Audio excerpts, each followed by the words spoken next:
management, knowledge advancements. The goal here would be to maximize PRRS virus immunity at all stages of production for PRRS virus control, okay? Let's dissect that a little bit, okay? First, I have a couple slides here. I think, yes, these are just 4 publications that summarize cross-protection work, or what we call vaccine protection work. One of the most frequently asked questions that I will get, and maybe others in this room, do the vaccines that are available today protect against the field strains that I have? Okay, do they protect against the virulent lineage 1 field strains that I have or that are in my area? And the short answer is, yeah, they do. They do. The modified live vaccines are available today, do offer protection. And these are just, these 2 slides just summarize 4 recent publications of vaccination challenge studies where both vaccinated and non-vaccinated pigs were challenged with current and relevant lineage 1 challenge strains. And in each one of those studies, the vaccinated pigs had a significant reduction in lung lesions, significant improvement in average daily weight gain, and significant improvement or reduction in post-challenge viremia. Key efficacy parameters, demonstrating that even against current relevant lineage 1 challenges, the vaccines offer a level of protection, significant level of protection compared to non-vaccinates. Okay, that's important. So, vaccines work. They're not perfect, okay? They don't prevent infection. They don't provide sterilizing immunity, but they mitigate the consequences of infection, improving health and performance, okay? So we have to learn. We've learned how do we use them, in a whole herd approach, for best results. And really it's kind of a 2-pronged approach. We're going to use immunity management to maximize immunity while also minimizing exposure, kind of leveraging both the direct and indirect benefit of vaccine-derived immunity. And we'll talk about that here in a little bit more detail as we move forward. Getting there, this slide is really kind of a summary slide for a progressive PRRS management model in the breeding herd. If you have a breeding herd that destabilizes, has a recent introduction of a new PRRS virus, destabilizes, you really have 2 goals in mind: achieve and maintain stability, and or eliminate, okay? But to get to stability or elimination, you have to achieve it first. You have to give the field virus no place to go, achieve stability. And we've been doing that through a load, close, homogenize. It's kind of a industry standard protocol anymore. Load the farm with gilts, close it, no new entries for a period of time, and then homogenize or expose through mass vaccination to generate uniform immunity across that population. Eventually eliminating the wild-type virus, weaning negative pigs, okay, achieving a stable status. Using the ASV classification, that's 2V or 2VX. Once you achieve stability, then of course you can reopen, and introduce gilts into the population again. And once you achieve stability from there, you have 2 options. You can maintain it, ongoing vaccination, biosecurity to minimize any new entries of virus, or you can eliminate, flow positive animals out, clean, disinfect, sanitize, dry, and then flow naive animals in, and move on to classification 3 or 4, naive status, where your goal then is just prevention. You're now a naive population. So that's kind of call it a flow chart of the options for a breeding herd following a break. Okay, closure and immunity management, those 2 components within that load, close, expose protocol are important. All right. So again, we have this schematic of the infection chain because, to do that and understand how to do that, it's important to understand the status of PRRS virus and a pattern of circulation within herds at each phase of production, within and between phases. So if we look at the gilt pool, the sow herd gestation, sow herd lactation or farrowing room, and wean to finish, again, you need to understand where's the virus at, how is it moving within and between phases of production, whether either horizontally or vertically, and how do we intervene to manage that. All right. So if we pull out the sow herd gestation, okay, in a destabilization episode where a farm is breaking, and the goal would then to be implementing a control strategy to stabilize the farm. And again, I think it's important to define what stability mean. And the stability means there's no evidence of PRRS virus transmission horizontally or vertically. Essentially, you've eliminated. To achieve true stability, you've eliminated wild-type PRRS virus circulation within the breeding herd and you're weaning negative pigs, okay? Why is that? Why is stabilization important? Just that. You've eliminated wild-type virus. You're weaning PRRS virus negative pigs, okay? That would be the goal that you would like to achieve in a stabilization protocol. To do that, you have to understand, and monitor the status of the virus over time, as you progress from unstable to stable. And we need to know the status of incoming replacement gilts. They should be immune and non-infectious. Of course, when you stabilize a farm and open it, you want to replace, you want new incoming gilts to be immune and non-infectious. To achieve stability, you have to understand the PRRS virus status of pigs at weaning. Of course, they have to be negative for a period of time, to fulfill that stabilization classification. And we have the diagnostic tools and protocols to do that. All right, how do we do it? Again, we implement the load, close, and expose, load, close, and homogenize protocol. It's pretty industry standard. A period of closure along with immunity management or mass vaccination will generate uniform immunity across that population. Eliminate all the subpopulations and really give field virus or wild-type virus no place to go. And over time, you will eliminate the wild-type virus with closure, uniform immunity, and then achieve stability and the ability to wean negative pigs 24/7, 365. All right. Well, we've already talked about it. What's the role of vaccine-derived immunity in this case? It's really the maintenance of uniform immunity to achieve stability. Okay? Eliminating wild-type virus, really just giving it no place to go, eliminating all the subpopulations. It also provides protection should a new virus be introduced into that population. We know immunity matters, that herds that have a level of immunity that destabilize with a new introduction respond quicker, better, faster. They respond or they return to TTS or TTBP better, quicker, faster than farms that don't have immunity. So immunity matters. It's important. All right. What's the science behind the load, close, and expose protocol, especially the closure and immunity management components? Well, we know that chronically infected breeding herds contain three subpopulations: non-exposed components, acutely exposed, and chronically exposed. Okay? These are three subpopulations that, allow ongoing viral exposure, shedding, and infection. This inconsistent level exposure promotes viral shedding and infection.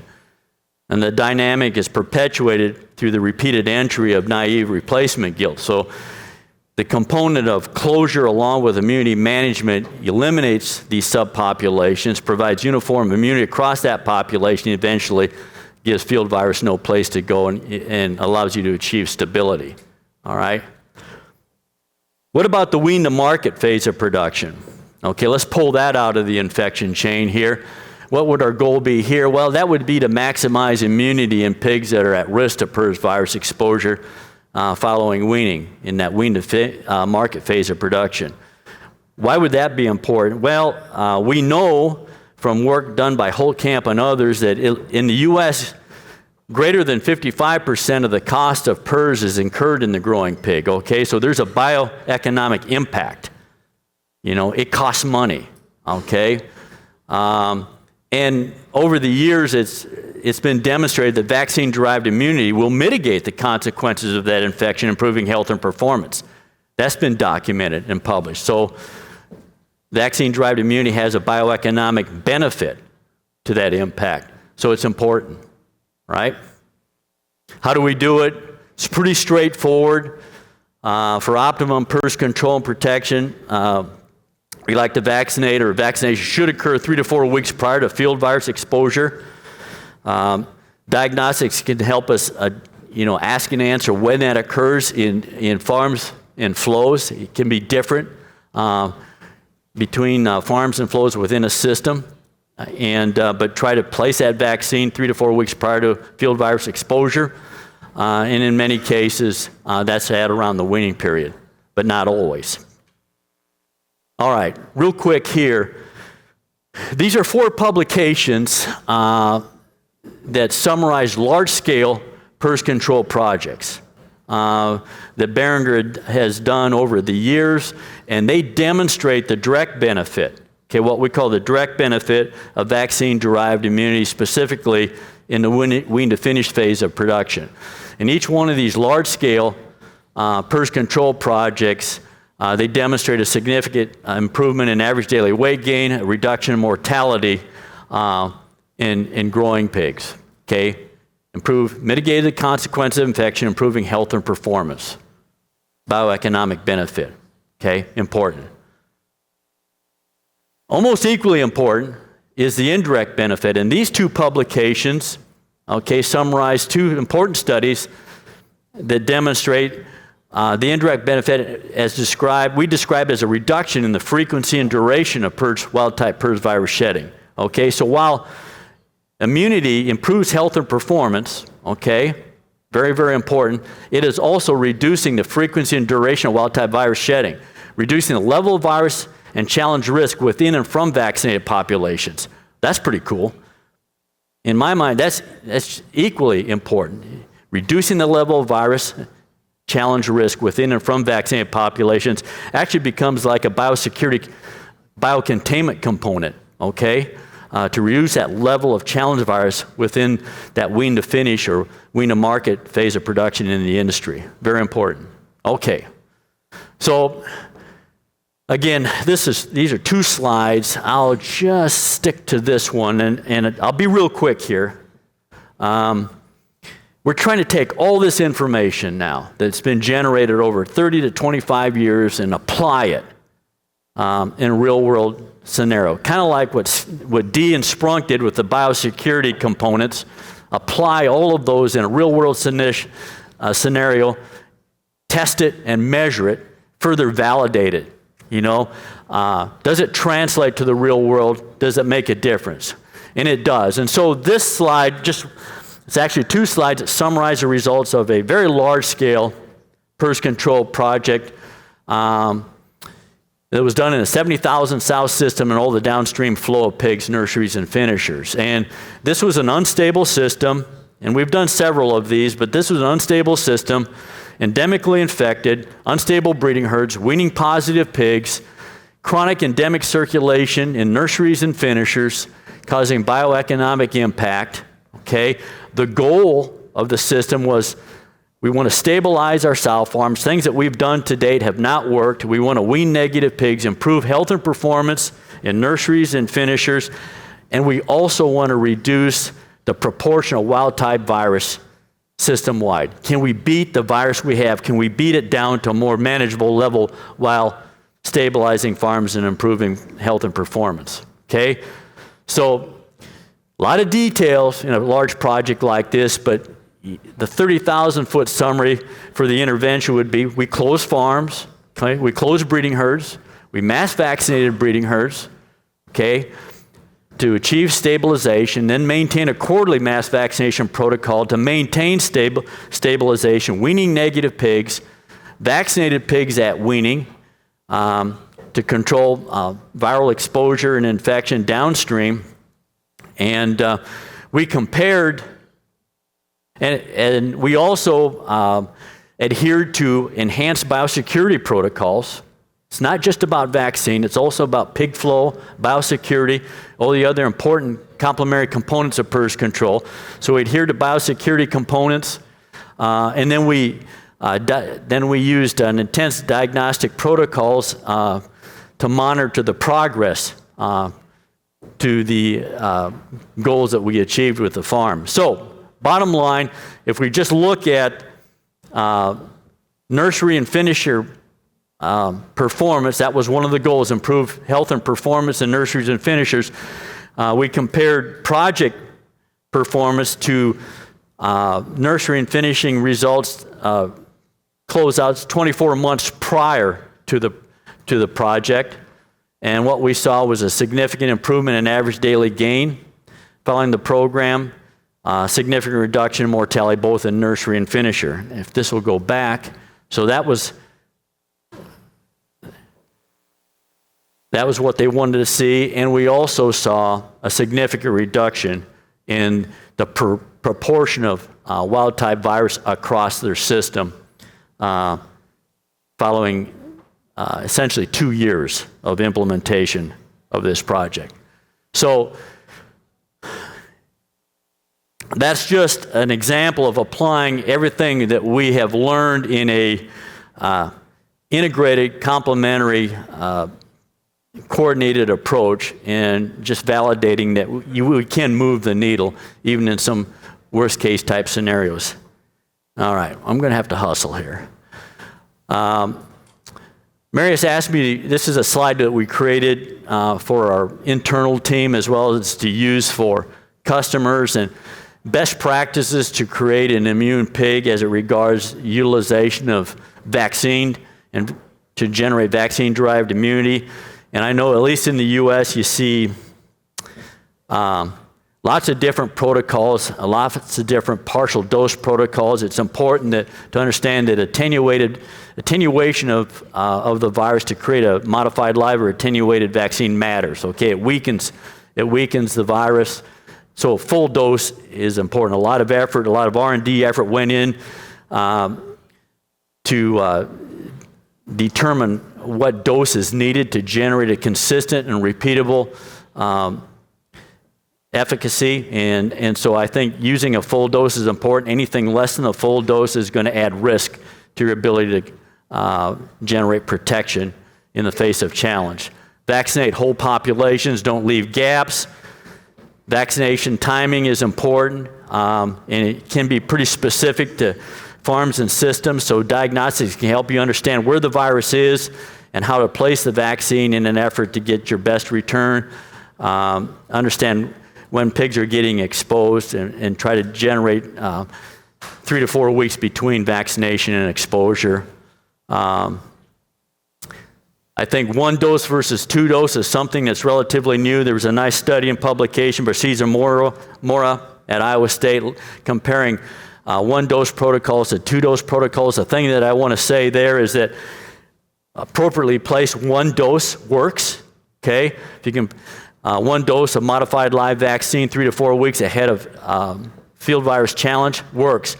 But when you get into situations, specifically unstable situations, farms that we would classify as 1B, where you're weaning, they're not truly stable sow herd populations. There's a level of low level or low prevalence of virus at the point of weaning where you would give vaccine.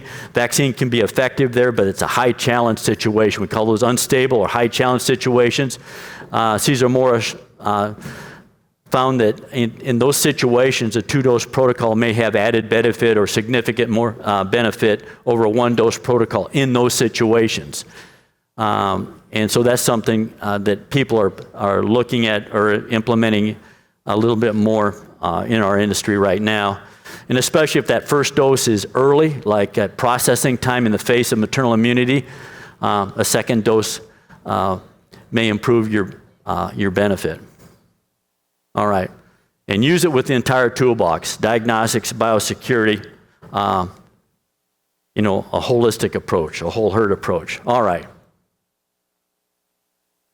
So here we are, we're still climbing the mountain.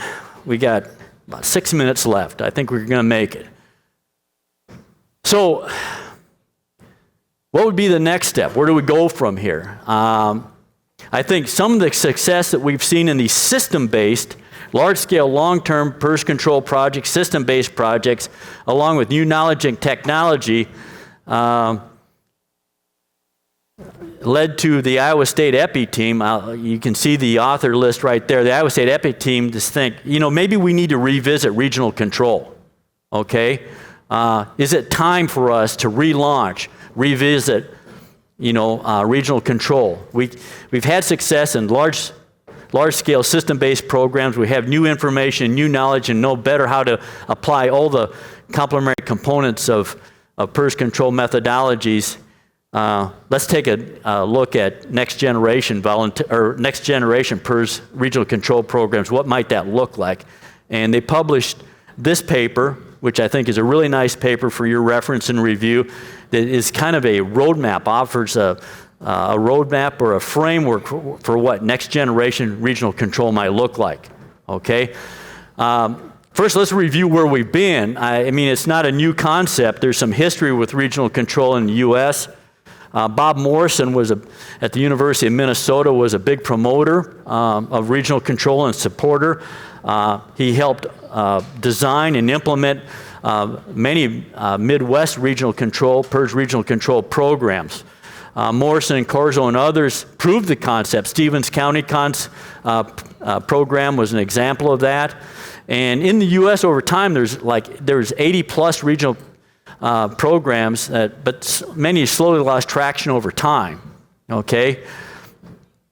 These initial projects really, shared map and PRRS virus status, so there's diagnostic surveillance or reporting, but the diagnostic testing was done mostly on weaned pig sera, and many of those programs lacked a contingency plan, or no predefined action triggers. If a status would change, what should we do? What are our contingency plans? And some of those plans were lacking, and I think that hindered, the programs moving forward. So people ask, why did some of these programs then fade? And I think having, lacking a contingency plan or action-based defined triggers when a status would change, I think was a problem. The monitoring maybe lacked some sensitivity, and the intervals between sampling was too long. We can improve that today. Unclear goals. Do we eliminate virus, decrease prevalence, control clinical expression, or increase productivity? What's our goal? And sometimes that was not well defined and unclear, and sometimes it was conflicting.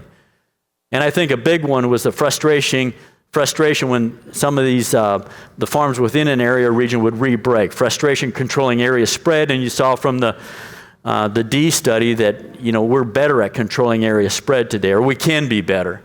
So, what is next generation regional control? What does it look like? Some of the proposed framework from the Iowa State team and others is a coordinated approach to applying new technologies, okay, in a coordinated fashion for PRRS control. We have better knowledge on how to use these tools.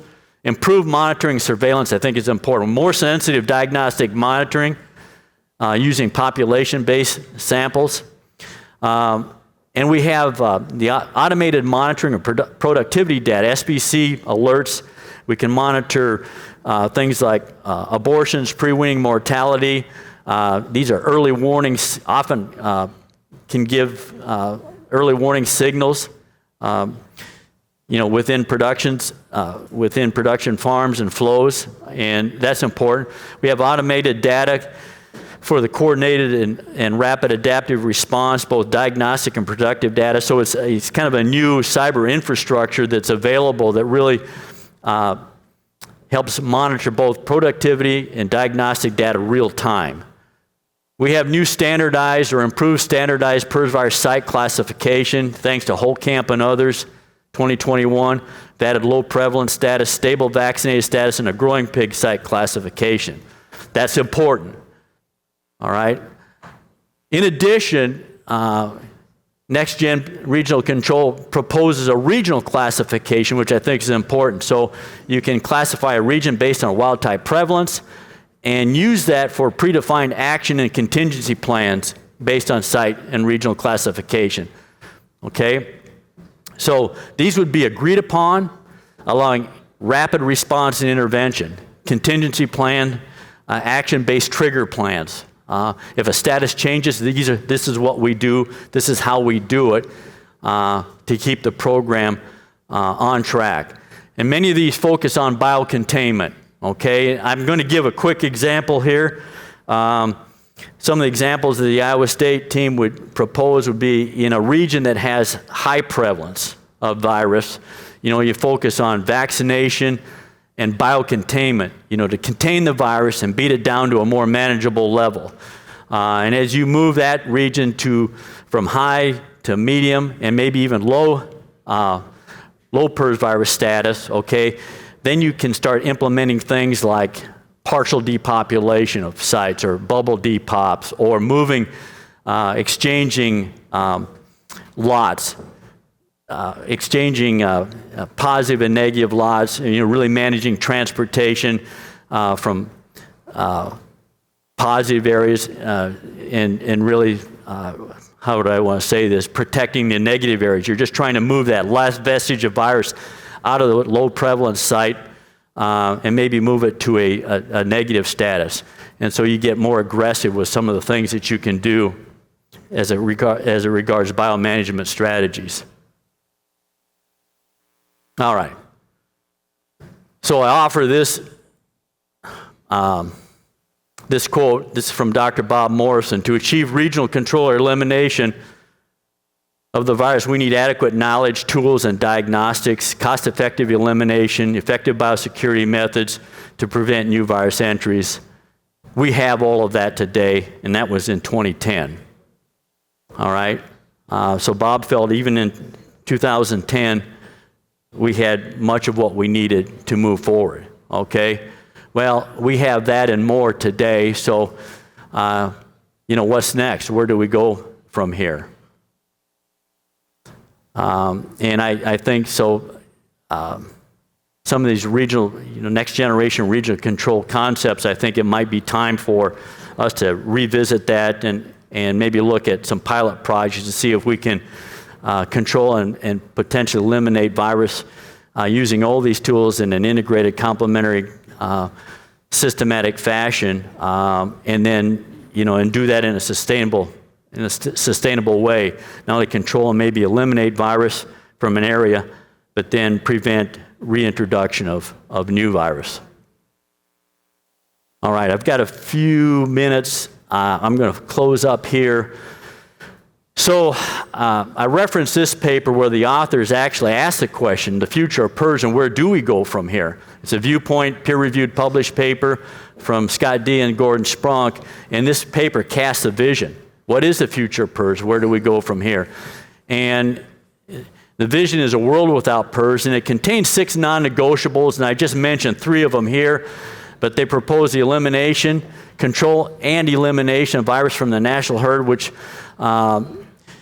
includes, an elevated, I think some of the other non-negotiables include, improved genetic response in the pig. We have a gene-edited PRRS-resistant pig, and we have companies that are also breeding for more robustness to challenge through genetic selection and more robustness following vaccination, more robust immune response.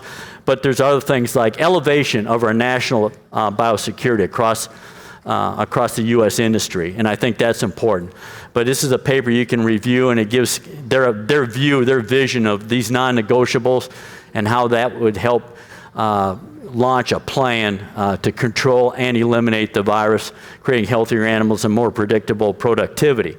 So I think this is something that's that's moving forward, and it's aligned with the National Swine Health Strategy in the U.S. And I think some of these next generation regional control projects may be, as pilot projects, may be one of the first steps in that effort moving forward. Closing comments. So through the efforts of field applied research and continuous learning over the years, we have overcome obstacles and turned them into opportunities. We have many of the tools and knowledge to move forward. We have learned how to apply them in a systematic and coordinated process to improve our ability to control and eliminate PRRS virus from farm systems and regions. And the components of regional control offer a framework for programs to mitigate its economic, health, and welfare impact moving forward. I think that's it. I ran a little long, Maris, sorry about that, but we made it to the top of the mountain. it's a hard journey, and we're not, but the view at the top is well worth the trip. Thank you for your attention.